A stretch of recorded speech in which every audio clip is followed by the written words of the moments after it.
खडला। मुंबईमध्ये national student film फेस्टिवलचं आयोजन करण्यात आलं। या फेस्टिवलमध्ये जगभरातील विद्यार्थ्यांनी तयार केलेल्या शॉर्ट फिल्म्सची स्पर्धा आणि प्रदर्शन आयोजित करण्यात आले। या फिल्म फेस्टिवलच्या माध्यमातून तरुण चित्रपट निर्मात्यांना आपली कला सादर करण्याची संधी मिळणार आहे। तसंच चित्रपट क्षेत्रात करिअर करू इच्छिणाऱ्या विद्यार्थ्यांसाठी हे फेस्टिवल महत्त्वाचं व्यासपीठ ठरणार आहे। मुंबई विद्यापीठाच्या कलिना कॅम्पसमध्ये याचं आयोजन करण्यात आलेलं आहे। He served as over 2,000 episodes of popular entertainment. He made his feature film debut as a screenplay writer with Baghi 2. our next jury is Rahul Suhazi.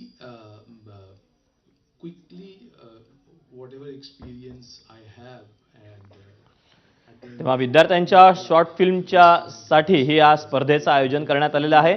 Kalina कॅम्पसमध्ये या फिल्म फेस्टिवलचं आयोजन करण्यात आलेलं असून अनेक विद्यार्थ्यांनी याच्यामध्ये सहभाग घेतलेला आहे। एक नवं व्यासपीठ विद्यार्थ्यांसाठी उपलब्ध झालेलं आहे। अर्थातच यातून एक वेगळी संधी देखील विद्यार्थ्यांना मिळणार आहे, ती म्हणजे फिल्म तयार करण्यासाठी।